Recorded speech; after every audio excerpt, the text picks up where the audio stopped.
Olá pessoal, tudo bem com vocês? Vamos lá dar início a mais um encontro da nossa disciplina aí de gestão estratégica, curso de pós-graduação, né, em desenvolvimento organizacional, que pelo IFAL, Campus Benedito Bentes. Já tivemos aí alguns encontros, confesso que eu não lembro, acho que já é o quarto, né, encontro, hoje diferente, né, estou gravando aqui para vocês, perde um pouco da nossa interação, né, é sempre bom estar com vocês para ter esse momento de interação.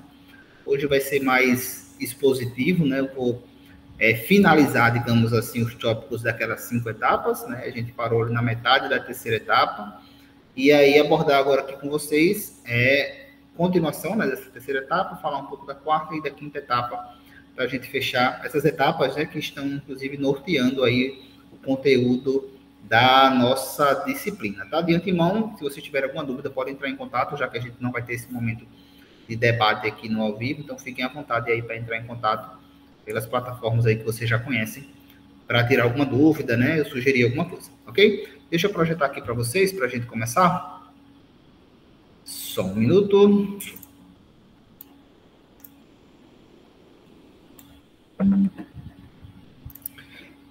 Então, vamos lá, né? A gente parou exatamente aqui, ó, na terceira etapa, que é a formulação da estratégia, né? A gente abordou aqui essas 5, né, formas, né? Esses 5 tipos aqui, a gente falou um pouco de concentração, quando a gente tenta ali focar em um tipo de negócio, né? E dominar, digamos assim, aquele negócio, estabilidade, uma situação semelhante ao que aconteceu com a pandemia, né? Instabilidade, o mercado não está tão favorável ao meu tipo de produto, ao meu negócio, então dá uma segurada.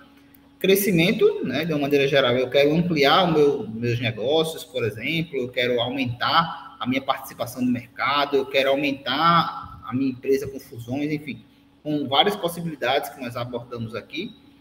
Redução de despesa é uma situação clara de uma empresa que está em dificuldade, e aí ela vai buscar alternativas, né, para sair dessa dificuldade, tendo a mais drástica ali a finalização completa, e a questão de combinação, né? A gente vai, inclusive, essa continuação dessa terceira etapa, que é da formulação, ela vai abordar um pouco, né, e até justificar, deixar um pouco mais claro como é possível trabalhar essa questão das estratégias combinadas. Então, como é que a gente vai fazer isso de combinado? Qual vai ser o norte para a gente? Tá? Então, foi basicamente aqui que a gente parou, na terceira etapa, a formulação, e chegamos aí a discutir, né, como um processo, inclusive, reflexo, como eu acabei de dizer, de estabelecer essas estratégias combinadas, como é que a gente poderia, quais alternativas, quais ferramentas nós teríamos para auxiliar esse processo. E aí eu falei para vocês, né, sobre a carteira de negócios, que foi exatamente aí que a gente parou, tá? Então, assim, o que é uma carteira de negócio, né? O que é definição de uma carteira de negócio?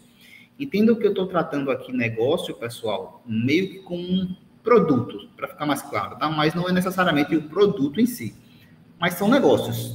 Eu acho que eu usei bastante o exemplo da BIC, né? Foi um exemplo que me veio na mente na última aula. Então, a BIC, ela tem ali uma característica, né? Como uma participação e uma atuação no mercado de caneta, né? Caneta, lápis, esse tipo de coisa. E, em determinado momento, ela também migrou para o negócio, por exemplo, ali, que tem como produto um barbeador, né? Por exemplo. Então, entendam que você pode fazer uma análise mais simples associando ao produto, né, caneta, barbeador, mas são negócios daquela empresa, tá? Então, você pega aí, sei lá, uma empresa como, aliás, Sadia, sei lá, que se juntou, né, que teve a questão da fusão.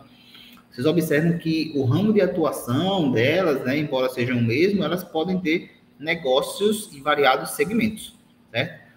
Isso é muito comum, né? Sei lá, vocês observem que muitas empresas trabalham com fertilizantes, mas também trabalham com algum tipo de fármaco e trabalham com outro segmento totalmente diferente, alimentício também. Então, isso é possível de acontecer. E com relação a isso, esses pontos, essas divisões, digamos assim, essas possibilidades, é o que a gente está chamando de negócio. E quando fala de carteira de negócio, nada mais é do que a classificação, né? Você conseguir mostrar ali o que muitos chamam aí de portfólio, né? Então, qual o seu portfólio, né, de negócio? Onde é que você atua? Quais os segmentos que você atua? Os produtos que você desenvolve? Em quais linhas? Então, isso é a sua carteira de negócio. Porque eu falei para vocês que entender um pouco disso aqui e utilizar uma ferramenta de classificação ali da carteira de negócio é importante. Porque a gente acabou de falar sobre estratégias combinadas, tá? E aí, assim, eu vou fazer estratégias combinadas com base em quê? Né? Então, eu vou fazer crescimento com, sei lá, com concentração, mas com base em quê? Para minha empresa toda? E aí, muitas vezes, essas estratégias combinadas, elas estão associadas à classificação desses negócios. Por exemplo, vou usar de novo o exemplo da BIC. Então, a BIC, para a questão de canetas, ela vai usar uma estratégia de concentração. Para a estratégia de barbeador ali para o negócio, digamos assim, que envolve o barbeador, ela vai usar uma estabilidade ou de redução de despesa. Um exemplo aleatório, tá? Então, entendam que foi importante classificar, entender quais são os negócios, posteriormente entender qual a importância desse negócio para a minha empresa e aí sim tomar uma decisão sobre a questão da estratégia. E aí, nesse processo de classificação, a gente tem uma ferramenta muito importante, que não sei se vocês já trabalharam, né, se vocês conhecem, que é a chamada matriz BCG, né, esse nome está associado justamente ao grupo ali que meio que formulou, né, que consolidou essa ferramenta. E a matriz BCG nada mais é do que uma ferramenta que busca isso, busca classificar, né, busca identificar a participação e a importância do negócio para a minha empresa, visando entender quais seriam aqueles que precisariam de mais investimentos, né, buscando sempre essa questão do equilíbrio da minha carteira de negócio. A matriz, né, vou mostrar aqui rapidamente para vocês, ela toma como referência 2 pontos, tá? Primeiro ponto, taxa de crescimento do mercado. Então, até que ponto esse mercado está crescendo, né? Até que ponto esse mercado ele está em ascensão de uma maneira geral, tá? E o segundo ponto é um ponto mais interno. Até que ponto a minha empresa ela tem um domínio, né? Ela está operando, digamos assim, nesse mercado, isso comparando com os concorrentes. Até que ponto eu consigo ter um percentual de venda maior do que o meu principal concorrente, por exemplo. Então, a análise desses 2 pontos, o cruzamento desses 2 pontos, é que vai me trazer a matriz e, consequentemente, uma classificação geral dos meus negócios. Pode ser que você tenha 1, 2, 3, 4, enfim. Mas a ideia é que você classifique tomando como referência aqui, ó, a taxa de crescimento e aqui a participação no mercado. Então, observe que a taxa de crescimento do mercado, de uma maneira geral, né, ela está aqui no eixo vertical, ela está variando de 0 a 22, nesse caso, isso aqui é em porcentagem, tá? Então, tem um eixo ali central em 10%, se estiver acima de 10%, ela tem uma taxa alta, considerada alta, e abaixo, uma taxa baixa. Lembrando que está falando aqui de mercado de uma maneira geral. Aqui é a participação relativa do mercado, ou seja, a participação da minha empresa nesse mercado, né, em relação aos concorrentes. Tem como divisor aqui o 1, uma vez, ou seja, seria igual ao meu concorrente, eu estaria no mesmo nível de igualdade do meu concorrente, tá? E aqui eu tenho uma participação, vocês podem ver que ela está em 0,5, 0,4, e para o lado de cá, ela está em 1 vezes 5, 2, 4 e assim por diante. O que é que está acontecendo aqui, tá? Vamos lá. Como eu falei para vocês, né? O nível vertical 10% é alto e abaixo de 10 é considerado baixo. E o nível de participação no mercado ele está mais ou menos naquela escala, tendo um ali com um nível de paridade. E aí, por exemplo, temos, só para ficar um pouco mais claro ali, essa questão de como encontrar esse valor, né, nessa escala horizontal. Vamos supor que a sua empresa tem ali 0,2, ou seja, que ela esteja aqui, certo? O que significa este valor aqui, de 0,2? Esse valor nada mais é do que o total das vendas da sua empresa, né? A sua empresa equivale a apenas 20% do total de vendas do seu principal concorrente, tá? Então, se for 0,2, equivale a 20%, porque a gente também transforma para porcentagem, tá? O total de vendas da sua empresa naquele negócio específico ali, ou aquele produto específico, ele corresponde apenas a 20% do seu principal concorrente. Se for 2, ou seja, para o outro lado, indica que é 200 vezes, né, do que o seu concorrente. Então, ela é 200 vezes maior do que o seu concorrente. Então, se ela tiver, por exemplo, aqui, ela estaria em 200 vezes maior do que o seu concorrente. Certo? Então, como eu falei para vocês, é uma questão de paridade. Vamos lá entender, né, cada uma dessas classificações. Eu falei aqui das escalas, né? E não falei para vocês dos 4 tipos de negócios, né? Onde os produtos os negócios estariam classificados. Então, a matriz, pessoal, ela classifica os itens, né? Os nossos negócios em estrela, ponto de interrogação, abacaxi e vaca leiteira, certo? Esses nomes, não sei o que estou inventando, não, tá? O nome é esse mesmo: vaca leiteira, abacaxi, ponto de interrogação, estrela. Observe que os nomes, eles já falam muito, né, sobre o que é cada negócio, produto. Então, já antecipando, né, o que é um abacaxi? Quando a gente fala assim, vou descascar um abacaxi. Eita, tem um abacaxi para resolver. Observe que é uma coisa meio complicado, né? Então, por que complicado? Porque a gente tem um produto aqui que está uma parcela baixa no mercado e a gente tem um produto que o nosso concorrente ele tem um percentual muito maior, né, de participação, digamos assim, em relação ao nosso produto. A gente tem um nível de participação baixa e o mercado ainda está em baixa. Então, a gente tem que ter cuidado com relação a isso. Se for do lado de cá, vaca leiteira, né? Então, é um produto que ele não tem mais tanto crescimento, mas ele é um produto que rende muito ainda para a nossa empresa, gera muito lucro para a nossa empresa.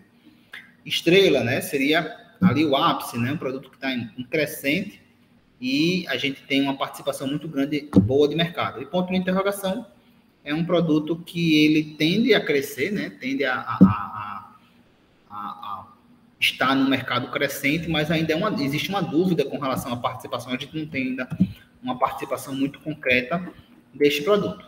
Então, só para destrinchar aqui um pouco mais, normalmente, ponto de interrogação, né, os produtos, produtos novos, de maneira geral, eles nascem como ponto de interrogação. Né? Então, está crescendo o mercado, né? As pessoas estão aceitando, estão buscando questões semelhantes a esse negócio novo que surgiu, esse produto, mas a gente não sabe se ele vai, utilizando aqui uma linguagem popular, né, se vai vingar ou não. Então, ele precisa de investimento para que ele atinja um nível de participação no mercado, né, que a gente consiga vender esse negócio e ele consiga ali se tornar, quem sabe, um produto estrela. Mas a gente também tem que ter muito cuidado com essa dosagem aí de investimento, né? Porque pode ser que ele não se estabeleça realmente no mercado, porque pode ter um boom crescente de vendas, mas foi só o de começo e depois se estabilizou e não se concretizou como algo de sucesso que venha a se tornar, por exemplo, uma estrela ou até uma vaca leiteira para a nossa empresa. Uma estrela, né, como a gente já comentou, então é um produto que está no mercado em ascensão, e a gente, sim, tem uma participação grande da fatia de mercado. Então, eles são os produtos que estão aqui justamente nesse eixo aqui. Está em ascensão e eu tenho uma participação boa de mercado em relação ao meu concorrente. Vale destacar, tá, que o produto estrela, acho que eu coloquei aqui para vocês, não significa que ele está dando rios de dinheiro, não, tá? Geralmente, o produto estrela, ele precisa de um investimento alto para se manter, né, nesse nível, inclusive para conseguir se manter em relação aos concorrentes.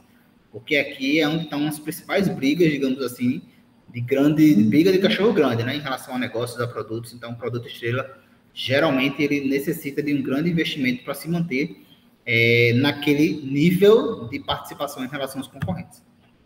Uma vaca leiteira, pessoal, é um produto ou um negócio que ele não está mais no mercado em ascensão, mas o que acontece? Ele gera muito lucro pelo volume, pela participação que você tem no mercado, pela fatia de mercado que você domina. Então, assim, não é um mercado crescente, ok, é um mercado que já está estabilizado, né? Não é algo novo que está em ascensão, não, mas é uma coisa que... Olá, pessoal, vamos dar continuidade. Acabou caindo aqui o link durante a gravação, eu vou ter que pegar, inclusive, esses 2 links, tá? E juntar, então não estranhe que vai ter um corte aí durante a gravação. Só percebi realmente quando já tinha terminado tudo, foi que eu percebi que parou. Mas vamos lá, deixa eu projetar aqui de novo para a gente dar continuidade de onde eu verifiquei, né, que o vídeo ele parou. Estávamos falando ali de vaca leiteira, né? Então, falando um pouco de matriz BCG ainda, né, da classificação dos nossos negócios, e aí nós temos a questão da vaca leiteira, né? Já falamos aqui do ponto de interrogação, falamos de que é um produto estrela, e aí chegamos agora na vaca leiteira. Então, a vaca leiteira, pessoal, é um produto que você tem uma participação muito grande no mercado, mas ele não faz parte de um mercado crescente, tá? Então, é um mercado já estável ali, não está em um ramo que está em ascensão, mas é um produto que você não precisa também de muitos investimentos, até de divulgação, porque você já tem uma parcela muito grande no mercado. Então, aqui, muitas vezes, cabe uma estratégia de estabilização, talvez uma estratégia de consolidação, até acho que seria mais apropriado, uma de consolidação, porque você já meio que domina aquele mercado, tá? Então, é um mercado que, embora não esteja crescendo, né, de uma maneira geral, é onde vem muitas vezes o seu, onde gira muito dinheiro, normalmente para sua empresa, é onde você faz muitas vezes caixa, né? Então, é justamente por isso que tem esse nome de vaca leiteira, porque eles geralmente geram muito caixa para a empresa. Então, são negócios, são produtos que geram esse volume de caixa para a empresa, e aí por isso tem essa conotação de vaca leiteira. E aí, por fim, né, como a gente até já comentou, temos ali o abacaxi, né? Então, quando a gente fala, esse produto é um abacaxi, né? Esse negócio é um abacaxi. A ideia é a mesma de quando a gente fala, eita, vou resolver um abacaxi, eita, vou descascar um abacaxi. Então, a gente está falando ali de um produto que está inserido no mercado que não cresce, tem uma baixa taxa de crescimento, e que ainda assim eu tenho uma participação muito pequena dentro daquele mercado. Então, eu tenho que avaliar até que ponto faz sentido eu ter, né, aquele produto ou aquele negócio na minha empresa. Então, esse tipo de análise é importante, inclusive, para, vou fazer um investimento. Eu vou fazer investimento num produto, num negócio que é considerado um abacaxi. Eu vou estabelecer uma estratégia de crescimento. Vale a pena uma estratégia de crescimento quando você está inserido num abacaxi? Então, para isso, observem aí, né, como tem uma relação entre essa classificação da carteira de negócios, né, associada ao BCG, a questão da formulação da estratégia. Por isso que é interessante esse tipo de classificação. Ok, pessoal?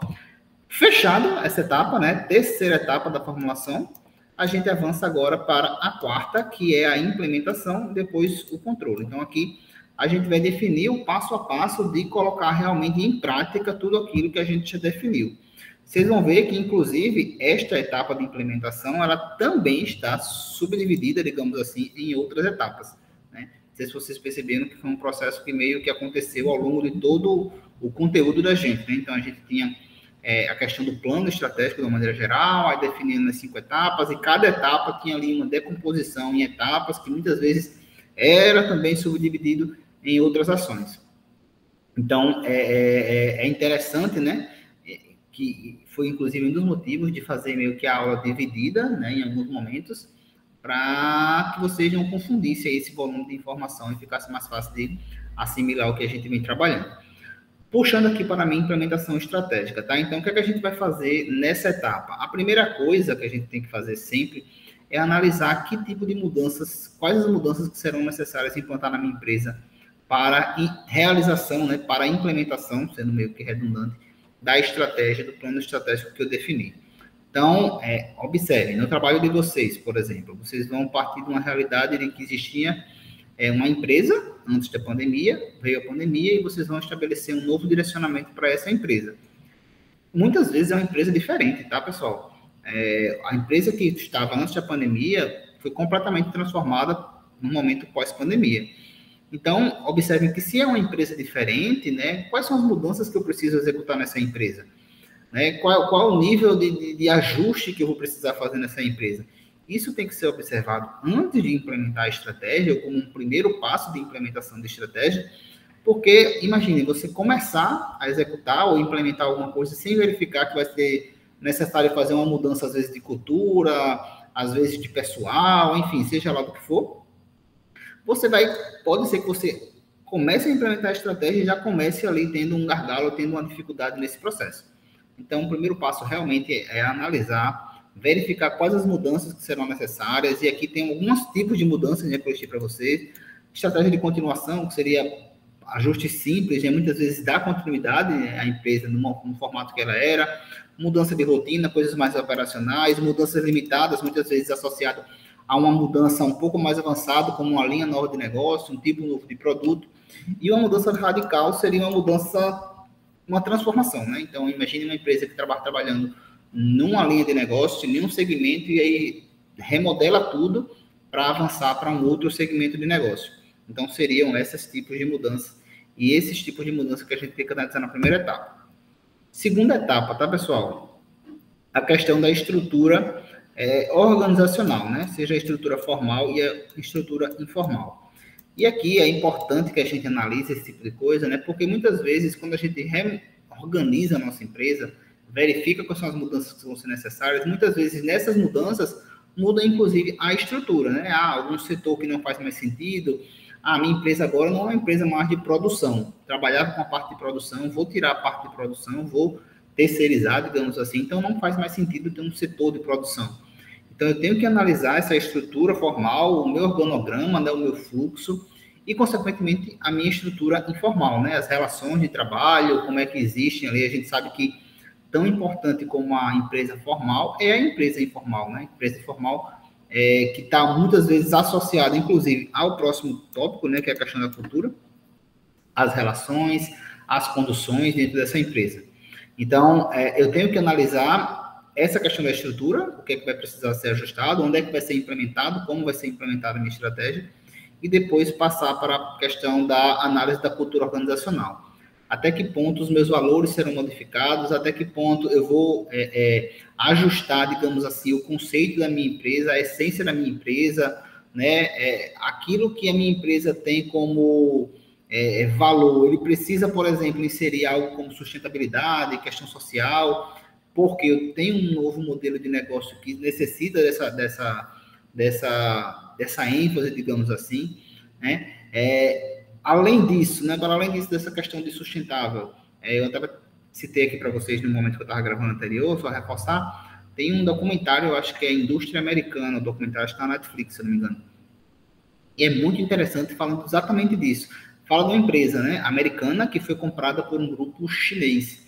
E aí esse grupo ele vem para o solo americano instalar essa empresa e dar continuidade a essa empresa, sendo que com a cultura totalmente chinesa. A gente vê o conflito ali, né, que existe entre essas culturas de países e também nessa questão da cultura organizacional. Então, o quanto isso impacta e pode, digamos assim, travar uma empresa, né? Travar uma empresa. Aconselho, inclusive, que vocês deem uma olhada, deem uma assistida nesse filme, que é bem interessante.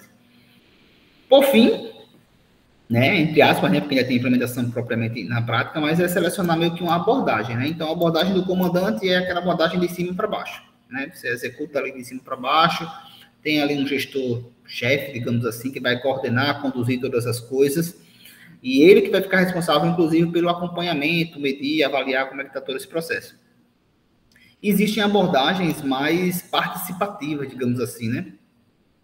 Que seria a abordagem da mudança, abordagem colaborativa, abordagem cultural. Aqui, pessoal, a gente está inserindo outras pessoas nesse processo, né? Seja numa colaborativa, que nada mais é do que você pegar aquele planejamento participativo, em que você envolve todo mundo, seja uma questão mais cultural, que você envolve não só setores, mas todos os seus colaboradores, toda essa cultura de participação, todo mundo pode opinar, então vamos todos definir juntos.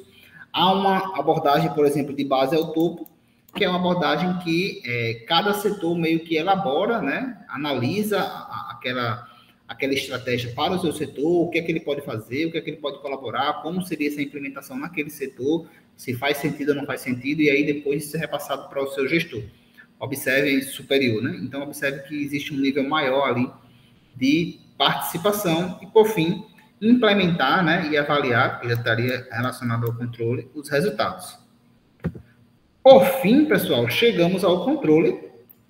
E aí, o que, é que a gente entende como controle, né?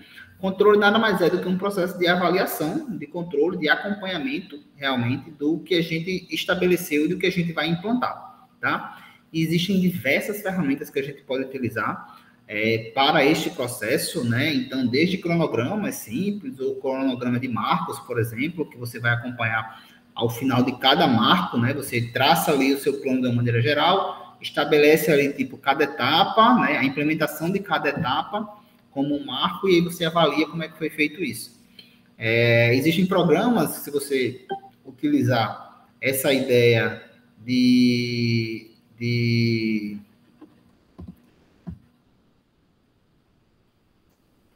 se você... Deixa eu continuar aqui, eu voltei porque pensei que iria parar, mas volta para cá.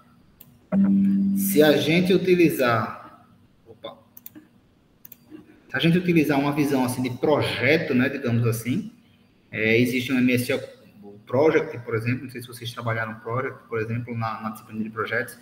Então, existe uma série, o próprio BSC, né, que eu vou falar, inclusive, para vocês, vou gravar um outro momento para falar exclusivamente do BSC, porque ele não está inserido aqui no trabalho. Então, existe uma série de ferramentas que vocês podem trabalhar nesse processo de controle, tá? Mas, de uma maneira geral, o que é que a gente vai abordar em relação ao controle desse plano? Nada mais é do que o acompanhamento e avaliação desse processo. Lembrando que, uma vez que esse processo ele vai ser participativo, caso você escolha seja dessa forma, né, ele tem que estabelecer também um processo de acompanhamento participativo. Então, foi feita a implementação de uma etapa, verifica pelo grupo de uma maneira geral o que foi feito naquela etapa, se estava de acordo com o que estava estabelecido, se precisou fazer algum tipo de ajuste, né, como é que foi feito esse tipo de ajuste, né, e aí, mais uma vez, coloca em prática para verificar se aí sim vai ser alcançado o resultado, tá? Então, esses indicadores, esse nível de acompanhamento é necessário para qualquer ação da empresa, né? Então, indicador de desempenho é uma coisa essencial para qualquer empresa, eu diria até que para qualquer pessoa que quer mensurar o seu desempenho, a sua atuação profissional, né? Seja na sua área, digamos assim, de atuação, de formação, ou em outras coisas, né, que a gente utiliza até no nosso dia a dia, né? Sei lá, tenho metas para leituras de livros, tenho metas para, enfim, fazer exercício. Então, você consegue ali colocar indicadores de desempenho, e aí vocês, fazendo uma relação até com o dia a dia de vocês, à medida que vocês conseguem inserir indicadores, fica mais fácil de você verificar, estou conseguindo, não estou conseguindo, preciso ajustar, preciso intensificar ou não, e aí corrigir e voltar para o plano que vocês tinham estabelecido. Ok, gente, então era essa aí a finalização que eu tinha para falar com vocês, desses tópicos. Espero que tenha ficado claro, né? Lamento aí os cortes, porque realmente sem a participação de vocês até perde um pouco, né, o debate. Eu acho que é sempre bom, acaba sendo até mais rápido, né, o debate, ele enriquece aí esse momento, mas fiquem à vontade, tá, para tirar alguma dúvida, deixa eu voltar para cá, para tirar alguma dúvida, para enviar alguma pergunta específica com relação aos tópicos ou em relação aos trabalhos, tá? E aí eu fico no aguardo, né, e disponível aí para vocês nesse sentido. Ok? Então, finalizamos aqui este tópico, né, que seriam as 5 etapas para a implementação do plano, que é o que vai nortear vocês nessa questão do trabalho aí da disciplina. Ok? Qualquer dúvida, podem entrar em contato, pessoal. Até a próxima. Até mais.